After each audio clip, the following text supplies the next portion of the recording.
The drive continues on a Tuesday, one night after the San Diego State University Aztecs men's basketball team got another win over Texas Southern out at Viejas Arena last night. Pleased to be joined by the head coach of the men's basketball program, Mr. Steve Fisher. Coach, how you doing?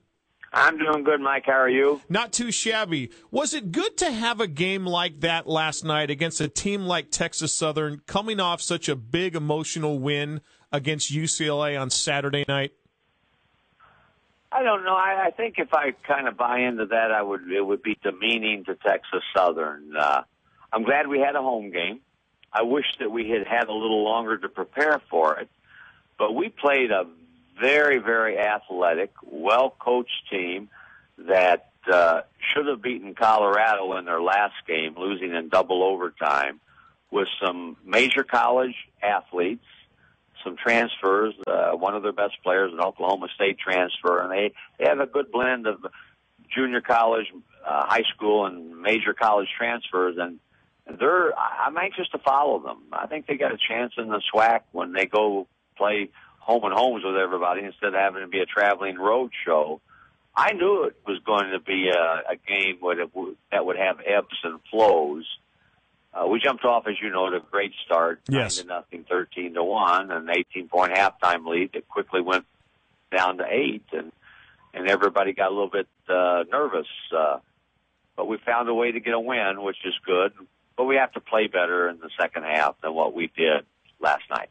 And I didn't mean to demean the Tigers program at all. What I was trying to, I guess the point I was trying to get across was the fact that after such an emotional win against the Bruins, you did come in against an opponent on Monday that absolutely gave you their best shot and at times may have made you a little nervous. They did that. What we told our team and what is reality in today's world is because we've gotten good, and because we're ranked, and because people know who we are, and we've talked about the atmosphere in Viejas, and a club with a great blend of veterans and young, talented players, everybody comes in with their antennas extra high, and maybe we are circled twice as one of the games on their schedule, and when you get good, that's what happens, and I'm glad that that's what's happened with us. Joined by Aztecs head basketball coach Steve Fisher, along with us on XTRA Sports 1360. Steve, I want to go back to last weekend. Take us up to the Honda Center. Did you ever envision when you took this job with San Diego State that if you were to meet on a neutral site somewhere in the middle like Anaheim and take on an UCLA Bruins basketball team with all their history, that the Aztecs would absolutely own that arena, own that gym, and make it feel like a home game? Did you ever envision that?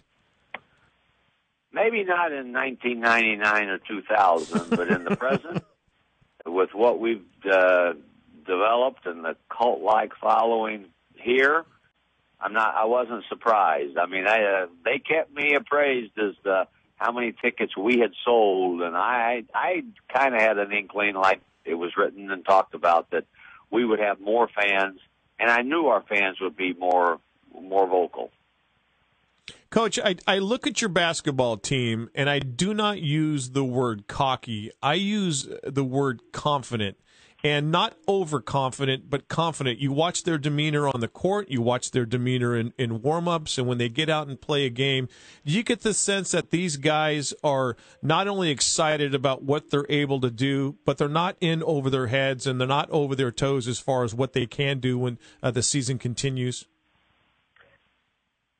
We want them to walk that edge between confidence and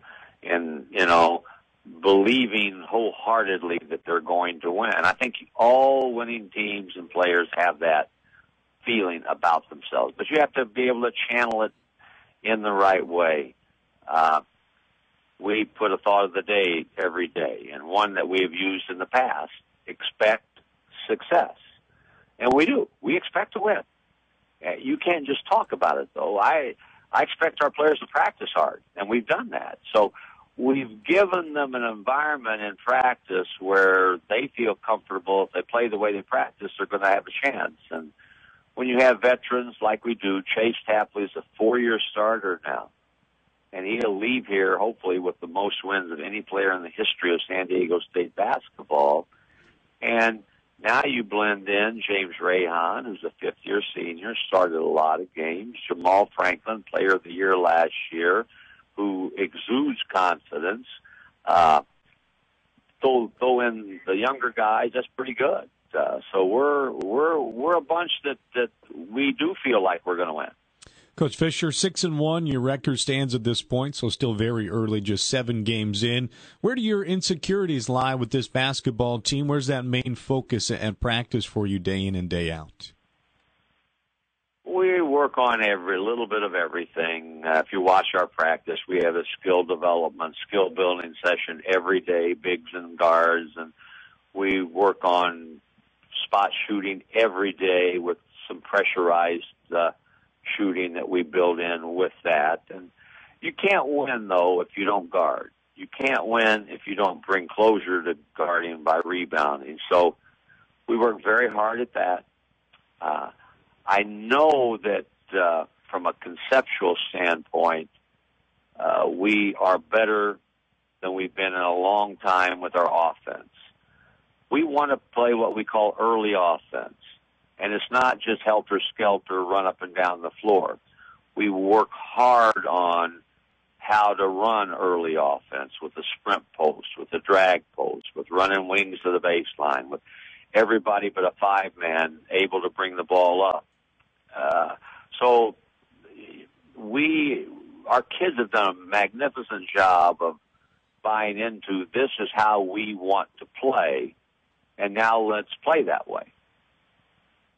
Head coach Steve Fisher with us here on the Drive and Extra Sports 1360. Coach, a particular player on your team who I've taken a special interest in just because of what the future may hold is Skylar Spencer, a 6'9", 240-pound freshman who might still be in that, young colt, baby giraffe stage. But do you foresee, him being a presence in the years to come down in the paint if he continues to grow and continues to grow wider as well? Well put, your description of him. Skylar, I think, has a chance to leave here the best shot blocker in San Diego State that we've ever had, at least in my tenure here. He has a knack for where the ball is.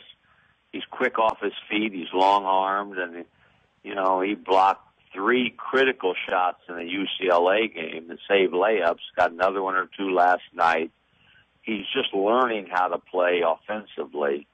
I think Skylar's going to be a wonderful player for us as his career continues to grow and unfold here at San Diego State. So it gives us and our fans a great deal to look forward to, without question. Coach Fisher, you know the saying, big man on campus. I look at your program. You've somewhat become the big men in California as you knock off every other California school, but you've got a tough one coming to town Thursday night in UC Santa Barbara. Could you talk to us a little bit about that matchup? We have Bob Williams, who's a good friend of mine, bringing in the Gauchos from Santa Barbara. Bob is a terrific basketball coach. He won a national championship at UC Davis when they were Division II. He's been there for over 15 years, and we've always had great games with them. We escaped with an overtime victory at their place last year.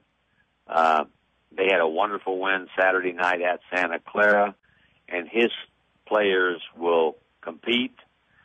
They're hard to guard with their offense. They run multiple defensive alignments, kind of a matchup zone and a changing defense. So sometimes it's hard to figure out what they're in.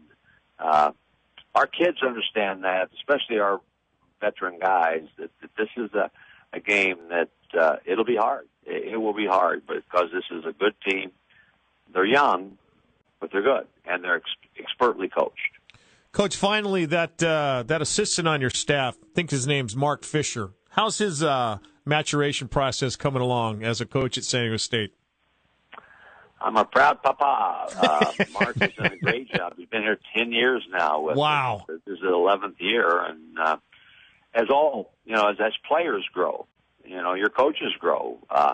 They grow in confidence and they grow in responsibility, and that's the same way with Mark. He's done a great job, as have all our coaches, in this program. So we're proud of all of them, and as a dad, you're especially proud of your own son. Does he ever slip up in the midst of a game and go, "Hey, Dad," or does he? Is it strictly coach? He would not slip up along that line. No, he doesn't do that. He sometimes slips up and calls me coach at the dinner table when he comes over on Sunday. And I don't respond when he does that at home. I hear you. Coach Fisher, we saw you in the Tim Shelton rap video. Did that take a lot of convincing to get you into that, or were you up to be a part of it? It's what Tony said, Coach, I need you. I need you to do it for me. And Tony's one of my guys, and I said, well, don't make me look bad. And they promised they wouldn't do that, so hopefully they won't make me look bad. Very tasteful. Very, very tasteful. Coach, as always, appreciate the time. Obviously, it goes without saying in this town how excited this city is about Aztec basketball. You and your crew have a great game Thursday night. We'll talk to you soon. Thank you very much, man. I appreciate it. There you go. Head coach Steve Fisher, talk little red and black basketball with us here on Extra Sports 1360. The king of the pregnant pause. Yes. However, because a lot of times the people that you interview, you worry about, will they have some delivery, and even if their content is great and their pace is slow, you're afraid people could tune out. However, with that delivery, it makes you, at least in my opinion, because I've heard him in the car when I'm driving around, that is coach speak. And it's a very typical coach, too, because he's very thoughtful about what he says and what's coming out of his mouth, and doesn't want to disrespect his team, but at the same time, the knowledge and experience that head coach Steve Fisher has come together, he can pause for as long as he wants. He can take the full 9 months of the pregnant pause. I'm going to wait to hear what he has to say. As really tremendous radio talents like we are. Well said. Here, right now, let's have. We're gonna have 4 seconds of dead air right now. I'm gonna count. Okay, that seems like a lifetime in radio. My heart is racing. And so, and we are so in tune to, we have to fill every minute. You can't have dead air and stuff like that. Yeah. And Steve Fisher is the one guy. Steve Fisher is the one guy where you can tell he's processing what you asked. He's thinking about what his response is, and then he gives his response. We would be so better as a society if we adopted the way he is as a person and a listener, instead of just we fire stuff out of our mouth and we go, oh, God, I really didn't mean to see it. Oh, very Say true. That, you know? Especially in the job that we have, because so often we're thinking about our next question instead of listening what he says. A lot of times I'm listening so hard to what he says, and when it's my turn to ask a question, I'm not necessarily sure where I should go because I've been listening so long to what he had to say. The very first time I ever interviewed him, he said to me before the interview, now remember, I can't talk about specific recruits who are up on campus per NCAA rules. What is my first question out of the box when I have him on? So, Coach, I know you've got a lot of recruits up there. Can you talk about who's visiting you? There's a real pause. He goes, Yeah. Well, as you know, Mike, per NCAA rules, I can't really go into specifics. And I look at my partner and I said, my head is so far up my butt. I just cannot fathom. And I immediately called our buddy Mike May at San Diego State. I said, I need to talk to Coach Fisher right now. Yeah. And I go, Coach, I'm an idiot. You absolutely told me you couldn't talk about it, and I asked you the question anyhow. Yeah. I go, I'm sorry. He didn't make you look bad. He just answered the question. Of course not. Yeah, he could have said, what did we just talk about 30 seconds ago? That's what I would have said. He was not a proud papa in that moment. Absolutely not. All right, the drive continues after this. On Extra Sports 1360.